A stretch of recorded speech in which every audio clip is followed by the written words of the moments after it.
Hello everyone, today I am presenting class 8 subject social science topic land, soil, water, natural vegetation and wildlife lesson plan, जिसके अंदर आज हमारा topic है soil and it's conservation. अगर आपको soil और उसके कंजर्वेशन के बारे में बच्चों को बताना है, ये टॉपिक क्लास में पढ़ाना है, तो उसको लेके आप कैसे एक लेसन प्लान बना सकते हैं, ये आपको इस वीडियो की हेल्प से समझ आएगा। तो सबसे पहले जब भी हमको लेसन प्लान बनाना होता है तो आप बेसिक एंट्रीज फिल करते हैं जिन्हें हम बोलते हैं ब्लैक बोर्ड एंट्रीज। तो उसके लिए आप ब्लैक चार्ट पेपर अपनी कॉपी पे पेस्ट कर सकते हैं जो ब्लैक बोर्ड जैसा दिखेगा, और वहाँ से स्टार्ट करते हैं अपने लेसन प्लान को। तो इसमें बेसिक डिटेल हम फिल करते हैं जैसे date, period, duration, pupil, teachers name, subject, topic, subtopic, class, section, total present, total absent, ये सब बेसिक डिटेल हम इसमें फिल करेंगे। उसके बाद हमारे आते हैं स्पेसिफिक ऑब्जेक्टिव्स। तो जब भी आप कोई काम करने जाते हैं तो कहीं ना कहीं उसके पीछे आपके कोई ना कोई ऑब्जेक्टिव ज़रूर होते हैं। इसी तरह जब भी आप कोई टॉपिक क्लास से पढ़ाने जा रहे हैं तो उसके पीछे भी आपके कोई ना कोई ऑब्जेक्टिव ज़रूर रहते हैं। यही ऑब्जेक्टिव जो आप सेट करके जाते हैं वही होते हैं हमारे स्पेसिफिक ऑब्जेक्टिव्स। तो ये मैक्सिमम आप 5 लिख सकते हैं और मिनिमम 3 लिख सकते हैं अपने लेसन प्लान में टॉपिक के अकॉर्डिंग। तो यहाँ पे भी कुछ 3-4 ऑब्जेक्टिव लिखे हुए हैं, जैसे कि to enable the students to define soil, to enable the student to comprehend the factors of soil formation. Third one is to enable the student to establish reason for soil degradation. Fourth one is to enable the student to discover soil conservation measures. तो ये हमने पढ़ा। उसके बाद हमारे आ जाते हैं behavioural objectives.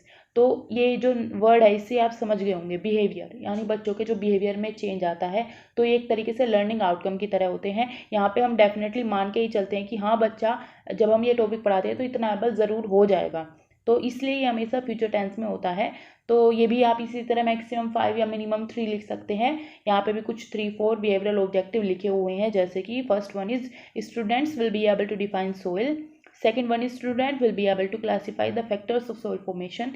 Third one is the student will be able to establish the reason for soil degradation. और आगे बात करें तो फोर्थ हमारा आ जाता है student will be able to discover soil conservation measures. तो ये सब देखा। उसके बाद हमारे आ जाते हैं टीचिंग एड्स, यानी कि वो मटेरियल्स या अदर जो भी चीज़ें आप यूज़ करते हैं जो आपकी जो नॉर्मल टीचिंग लर्निंग प्रोसेस है उसको सप्लीमेंट करते हो, आपकी क्लास को इंटरेक्टिव, इफेक्टिव, इंगेजिंग बनाते हो, बच्चों के मोटिवेशन लेवल को बढ़ाते हो। तो ऐसे कुछ भी मटेरियल एड्स जो भी आप यूज़ करते हैं उन्हीं को हम टीचिंग एड्स कहते हैं। तो टॉपिक के अकॉर्डिंग आप यूज़ कर सकते हैं। यहाँ पे power point presentation on soil ये यूज़ किया गया है। आप चाहे तो वीडियो, चार्ट पेपर, कुछ और भी चीज़ें यूज़ कर सकते हैं, एक मॉडल भी यूज़ कर सकते हैं। तो अब बात करें चेक प्रीवियस नॉलेज की। अभी जो भी आप पढ़ाने जा रहे हैं तो कहीं ना कहीं आप ये देख के ज़रूर चलेंगे कि बच्चों का लेवल क्या है, कितनी उनकी पिछली अंडरस्टैंडिंग है इस टॉपिक के रिगार्डिंग, कितना उन्हें पहले आता है। तो उसके अकॉर्डिंग जब बच्चों का लेवल आप देखेंगे तब आप अपने टॉपिक को इंट्रोड्यूस करेंगे। तो उसके लिए हमें उनके प्रीवियस नॉलेज को चेक करना होता है, क्योंकि हम एक स्पाइरल अप्रोच लेके चलते हैं, प्रीवियस नॉलेज को कनेक्ट करते हैं नई नॉलेज के साथ, और ये काफ़ी अच्छी अप्रोच मानी जाती है। तो इसके लिए हम क्या करेंगे, एक टेबल बनाएंगे। एक तरफ होगा पीपल टीचर्स एक्टिविटी, दूसरी तरफ होगा स्टूडेंट्स एक्टिविटी या स्टूडेंट्स रेस्पॉन्स। पीपल टीचर वाले जो कॉलम है इसके अंदर पीपल टीचर जो क्वेश्चन बच्चों से पूछेंगे वो लिखे जाएंगे, एंड स्टूडेंट्स रेस्पॉन्स में जो हम मान के चलते हैं कि स्टूडेंट हाँ ये आंसर देंगे वो हम यहाँ पे लिखेंगे। एक तरीके से एक्सपेक्टेड होते हैं। तो फर्स्ट क्वेश्चन है हमारा what do you understand by soil, and students answer correctly क्योंकि उन्होंने सोइल के बारे में पढ़ाया भी, तो ये तो बता ही देंगे। फिर सेकंड है do you know the components of soil, तो कुछ स्टूडेंट बता पाएंगे जिन्होंने अच्छे से पढ़ा है, कुछ नहीं भी बता पाएंगे। Third one is what are the factors leading to soil formation, इसका भी कुछ स्टूडेंट आंसर कर पाएंगे, कुछ नहीं कर पाएंगे, क्योंकि बेसिक क्वेश्चन है तो कुछ को आता होगा कुछ को नहीं आता होगा। जिन्होंने पढ़ा है पिछले वाला वो अच्छे से बता पाएंगे। फिर फोर्थ हमारा हम एक ऐसा क्वेश्चन पूछ लेंगे जो हमारे टॉपिक से सीधा रिलेट करता हो, जैसे do you know any reason for soil degradation. अब बच्चों ने ये तो नहीं पढ़ा है बिल्कुल भी, ये टॉपिक हम अभी इंट्रोड्यूस करेंगे तो इसका आंसर नहीं दे पाएंगे। यहीं से हम अपने टॉपिक को इंट्रोड्यूस करेंगे। फिर हमारा आ जाता है इंट्रोडक्शन ऑफ द टॉपिक, जिसके अंदर हम बताएंगे earth comprises of different components from air, water and soil. Soil is an essential components of earth crust that comprises of plants, trees that grows on it. And statement of the topic हो जाएगा हमारा today we will discuss about soil, its formation, reason for soil degradation and measure for conservation of soil in detail. ये सब हम पढ़ेंगे। उसके बाद हमारा आ जाता है प्रेजेंटेशन पार्ट। तो प्रेजेंटेशन पार्ट के अंदर हम एक बड़ी सी टेबल बनाएंगे। ये एक तरीके से रियल टाइम प्लान है। इसके अंदर हम serial number, teaching point, people teachers activity, students activity, teaching method and TLM and evaluation, ये सब इसके अंदर डालेंगे। तो टीचिंग पॉइंट में हमारा आ जाएगा टू डिफाइन सोइल, या सिंपल हम सोइल ये लिख सकते हैं। तो यहाँ पे क्या होगा, people teacher will be explaining about soil and writing about soil on the black board, and then layer of graining substances covering the surface of the earth is soil. ये कुछ बताएंगे, सोइल की डेफिनेशन बताएंगे, ऐसा कुछ लिखेंगे या बच्चों से पूछेंगे, आप ऐसे भी इंट्रोड्यूस कर सकते हैं। एंड स्टूडेंट क्या करेंगे, student will be listening and writing their answers या फिर writing the important points in their notebook. और ये सिंपल लेक्चर मेथड चलेगा, आप चाहे तो कोई और मेथड यूज कर सकते हैं। और क्वेश्चन यहाँ पे होगा what do you understand by the term soil. तो इस तरह रेफर कर सकते हैं आप इस लेसन प्लान को, या फिर सेम भी लिख सकते हैं। सेकंड है हमारा to classify factors of soil formation. तो इसके लिए क्या होगा, people teacher will be classifying factors of soil formation, जैसे parent rock, climate, time, flora fauna, ये सब जो फैक्टर्स डिपेंड करते हैं वो सब हम लिखेंगे। And student will be discussing and writing in the notebook. Discuss करके स्टूडेंट से हम लिखेंगे, तो डिस्कशन मेथड यहाँ पे यूज हो जाएगा। इस तरीके का छोटा चार्ट पेपर आप अपने लेसन प्लान में लगा सकते हो और बड़ा बच्चों को दिखा सकते हो जिसमें फैक्टर्स लिखे हो।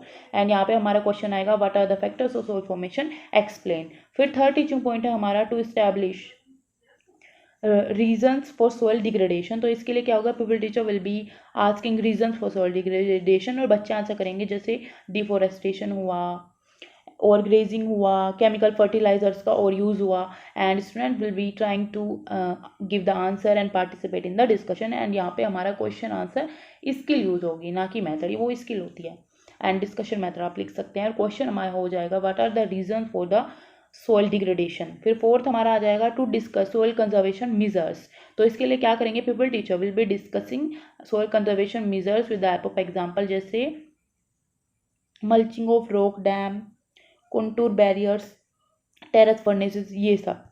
टेरेस फार्मिंग करते हैं लोग, टेरेस पे पेड़ पौधे को उगाते हैं, तो वो फार्मिंग, उसकी बात करेंगे हम। तो वो वहाँ पे भी कहीं ना कहीं हम सोइल को कंजर्व कर रहे हैं। एंड स्टूडेंट क्या करेंगे, student will B actively participating in the discussion and writing important points in their notebook. And यहाँ पे डिमॉन्स्ट्रेशन मेथड, यानी हम सोइल कंजर्वेशन मेथड्स को शो भी कर रहे हैं किसी चार्ट पेपर के थ्रू, तो डिमॉन्स्ट्रेशन मेथड यहाँ पे यूज हो सकता है। एंड क्वेश्चन हमारा हो जाएगा what are the measures of soil conservation. तो ये क्वेश्चन हुआ। उसके बाद हमारा आता है ब्लैक बोर्ड समरी, जिसमें अगेन फिर से ब्लैक बोर्ड आएगा, वो बेसिक डिटेल्स हमारी रहेंगी, लेकिन उसके अलावा कुछ और चीज़ें आएंगी, जैसे कि रिकैप्चुलेशन यानी कि जितना अभी तक आपने पढ़ा है क्लास में, तो उसका एक रिकैप लेना, उसको समराइज करना एक तरीके से। तो यहाँ पे हम इसी तरह समराइज करेंगे। तो ये आप क्वेश्चन बच्चों से पूछ सकते हैं या फिर किसी एक बच्चे को उठा के बोल सकते हैं कि वो समराइज करे, और उन चीज़ों को ब्लैक बोर्ड पे लिख सकते हैं। खुद से भी आप समराइज कर सकते हैं 2-3 लाइन्स में पूरे होल टॉपिक को। तो यहाँ पे क्या है, teachers explained factors affecting soil, reason for soil degradation and how to conserve soil. ये बेसिक 3 चीज़ें हमने डिस्कस की। ये आ गया हमारा रिकैप्चुलेशन में। फिर आता है होमवर्क, या दूसरे टर्म में बोले लर्निंग एक्सटेंशन, क्योंकि इसमें हम बच्चों की लर्निंग को एक्सटेंड करते हैं आउटसाइड द क्लासरूम। तो हम होमवर्क में क्या है, ऐसे ही बच्चों से क्वेश्चन देंगे बच्चों को, या असाइनमेंट दे सकते हैं जिसको बच्चे घर से करके लेके आएंगे। तो यहाँ पे कुछ क्वेश्चन दिए हुए हैं, और क्वेश्चन ऐसे हो जो उनकी डेली लाइफ से रिलेट करे, वो एक्सप्लोर करके उसका आंसर लिख के लेके आए, यानी कि ऐसा ना हो कि वो बुक से लिख के लेके आ गए, फिर उनकी लर्निंग एक्सटेंड नहीं होगी। तो जैसे हमारे 2 क्वेश्चन है यहाँ पे, जैसे फर्स्ट है explain reasons for soil degradation, second है right 5-6 major for conserving soil. तो वो खुद से सोच के एक्सप्लोर करके लिख के लेके आएंगे, वो उनका होमवर्क हो जाएगा, या बोल सकते हैं लर्निंग एक्सटेंशन हो जाएगा। उसके बाद आता है टीचर्स रिमार्क, और फिर हमारा लेसन प्लान कंप्लीट होता है। अगर आपको वीडियो अच्छी लगी हो तो इसको लाइक करें, शेयर करें और चैनल को सब्सक्राइब करें। अगर आपको और लेसन प्लान से रिलेटेड वीडियोस देखनी है, या BEd DLEd assignments, practical file से रिलेटेड, थ्योरी से रिलेटेड वीडियोस देखनी है, तो आप वीडियो के डिस्क्रिप्शन में जाके देख सकते हैं, या फिर चैनल पे प्लेलिस्ट में भी जाके देख सकते हैं। Thanks for watching.